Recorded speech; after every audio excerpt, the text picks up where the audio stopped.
नमस्कार दोस्तों, स्वागत है आपके अपने धार्मिक यूट्यूब चैनल पर। आज के इस वीडियो में हम बात करने वाले हैं पाप मोचनी एकादशी व्रत कथा के बारे में। तो चलिए शुरू करते हैं। हिंदू धर्म में एकादशी का विशेष महत्व है। यह दिन भगवान विष्णु को समर्पित है। आपको बता दें कि इस दिन जो व्यक्ति व्रत रखकर भगवान विष्णु की पूजा अर्चना करता है उसको भगवान विष्णु जी की कृपा प्राप्त होती है।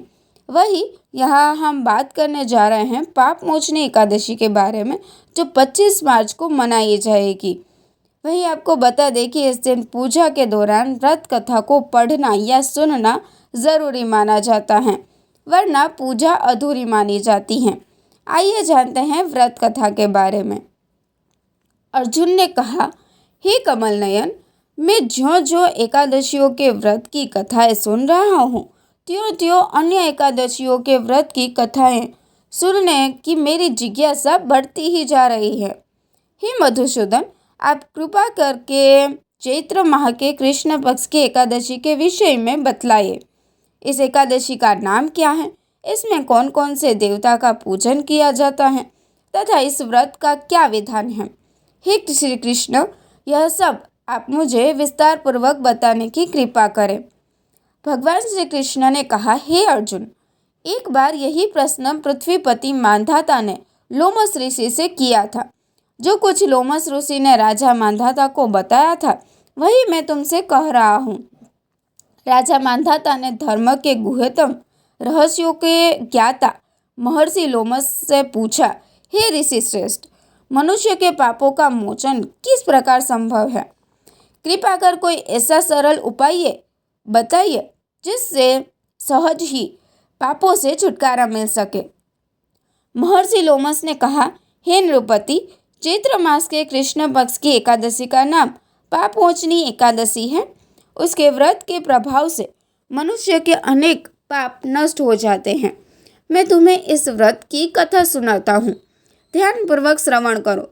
प्राचीन समय में चैत्ररथ नामक एक वन था। उसमें अप्सराएं किन्नरे के साथ विहार किया करती थी। वहाँ सदैव वसंत का मौसम रहता था, अर्थात उस जगह सदा नाना प्रकार के पुष्प खिले रहते थे।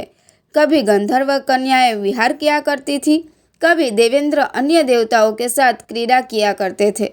उसी वन में मेघावी नाम के एक ऋषि भी तपस्या में लीन रहते थे। वे शिव भक्त थे। एक दिन मंजू घोषा नामक एक अप्सरा ने उनको मोहित कर उनकी निकटता का लाभ उठाने की चेष्टा की। इसीलिए वह कुछ दूरी पर बैठ वीणा बजाकर मधुर स्वर में गाने लगी। उसी समय शिव भक्त महर्षि मेघावी को कामदेव भी जीतने का प्रयास करने लगे। कामदेव ने उस सुंदर अप्सरा के भ्रू का धनुष बनाया, कटाक्ष को उसकी प्रत्यंचा बनाई और उसके नेत्रों को मंजू घोषा अप्सरा का सेनापति बनाया। इस तरह कामदेव अपने शत्रु भक्त को जीतने को तैयार हुआ। उस समय महर्षि मेघावी भी युवावस्था में थे और काफ़ी हृष्ट-पुष्ट थे। उन्होंने यज्ञोपवीत तथा दंड धारण कर रखा था। वे दूसरे कामदेव के समान प्रतीत हो रहे थे। उस मुनि को देखकर कामदेव के वश में हुई मंजू घोषा ने धीरे धीरे मधुर वाणी से वीणा पर गायन शुरू कर दिया, तो महर्षि मेघावी भी मंजू घोषा के मधुर गाने पर तथा उसके सौंदर्य पर मोहित हो गए। वह अप्सराएं मेघावी मुनि को कामदेव से पीड़ित जानकर उनसे आलिंगन करने लगी। महर्षि मेघावी उसके सौंदर्य पर मोहित होकर शिव रहस्य को भूल गए और काम के वशीभूत होकर उसके साथ रमण करने लगे। काम के वशीभूत होने के कारण मुनि को उस समय दिन रात का कुछ भी ज्ञान न रहा और काफ़ी समय तक वे रमण करते रहे। तदुपरांत मंजू घोषा उस मुनि से बोली, हे ऋषिवर, अब मुझे बहुत समय हो गया है, अतः स्वर्ग जाने की आज्ञा दीजिए। अप्सरा की बात सुनकर ऋषि ने कहा, हे मोहिनी, संध्या को तो आई है, प्रातःकाल होने पर चली जाना। ऋषि के ऐसे वचनों को सुनकर अप्सरा उनके साथ रमण करने लगी।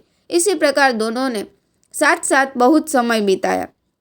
मंजू घोषा ने एक दिन ऋषि से कहा, हे विप्र, अब आप मुझे स्वर्ग जाने की आज्ञा दीजिए। मुनि ने इस बार भी वही कहा, हे रूपसी, अभी ज़्यादा समय व्यतीत नहीं हुआ है, कुछ समय और ठहरो। मुनि की बात सुन अप्सरा ने कहा, हे ऋषिवर, आपकी रात तो बहुत लंबी है।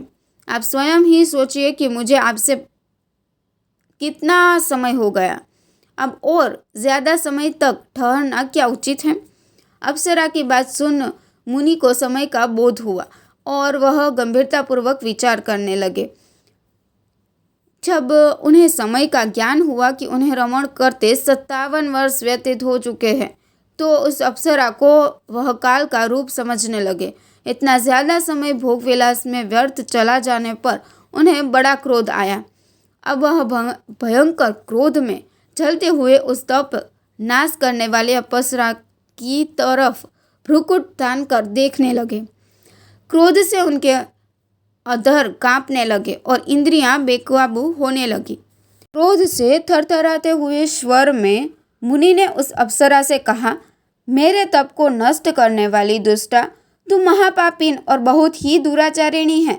तुझ पर धिक्कार है। अब तू मेरे श्राप से पिशाचिनी बन जा। मुनि के क्रोधयुक्त श्राप से वह अप्सरा पिशाचिनी बन गई।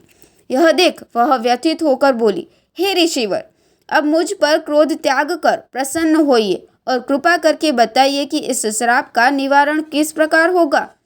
विद्वानों ने कहा है, साधुओं की संगत अच्छा फल देने वाली होती है और आपके साथ तो मेरे बहुत वर्ष व्यतीत हुए हैं। अतः अब आप मुझ पर प्रसन्न हो जाइए, अन्यथा लोग कहेंगे कि एक पुण्य आत्मा के साथ रहने पर मंजू घोषा को पिशाचिनी बनना पड़ा। मंजू घोषा की बात सुनकर मुनि को अपने क्रोध पर अत्यंत ग्लानि हुई, साथ ही अपनी अपकीर्ति का भय भी हुआ।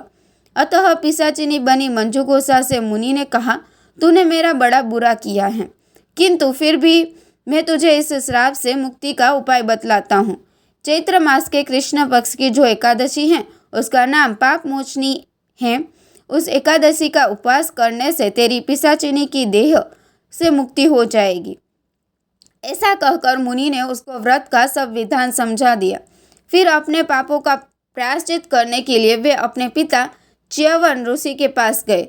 च्यवन ऋषि ने अपने पुत्र मेघावी को देखकर कहा, हे पुत्र, ऐसा क्या किया है तूने कि तेरे सभी तप नष्ट हो गए हैं, जिससे तुम्हारा समस्त तेज मलिन हो गया है।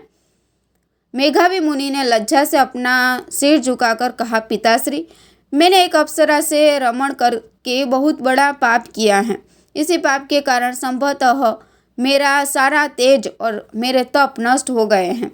कृपा करके आप इस पाप से छूटने का उपाय बतलाएं। ऋषि ने कहा, हे पुत्र, तुम चैत्र माह के कृष्ण पक्ष की पाप मोचनी एकादशी का व्रत विधि तथा भक्तिपूर्वक उपवास करो, इससे तुम्हारे सभी पाप नष्ट हो जाएंगे। अपने पिता च्यवन ऋषि के वचनों को सुनकर मेघावी मुनि ने पाप मोचनी एकादशी का व्रत विधि पूर्वक किया। उसके प्रभाव से उनके सभी पाप नष्ट हो गए। मंजू घोषा अप्सरा भी पाप मोचनी एकादशी का उपवास करने से पिशाचिनी की देह से छूट गई और पुनः अपना सुंदर रूप धारण कर स्वर्ग लोक चली गई। लोमस मुनि ने कहा है, राजन, इस पाप मोचनी एकादशी के प्रभाव से समस्त पाप नष्ट हो जाते हैं। इस एकादशी की कथा के श्रवण व पठन से 1000 गोदान करने का फल प्राप्त होता है। इस उपवास के करने से ब्रह्म हत्या करने वाले, स्वर्ण चुराने वाले, मद्यपान करने वाले, अगम्यागमन करने वाले आदि भयंकर पाप भी नष्ट हो जाते हैं और अंत में स्वर्ग लोक की प्राप्ति होती है।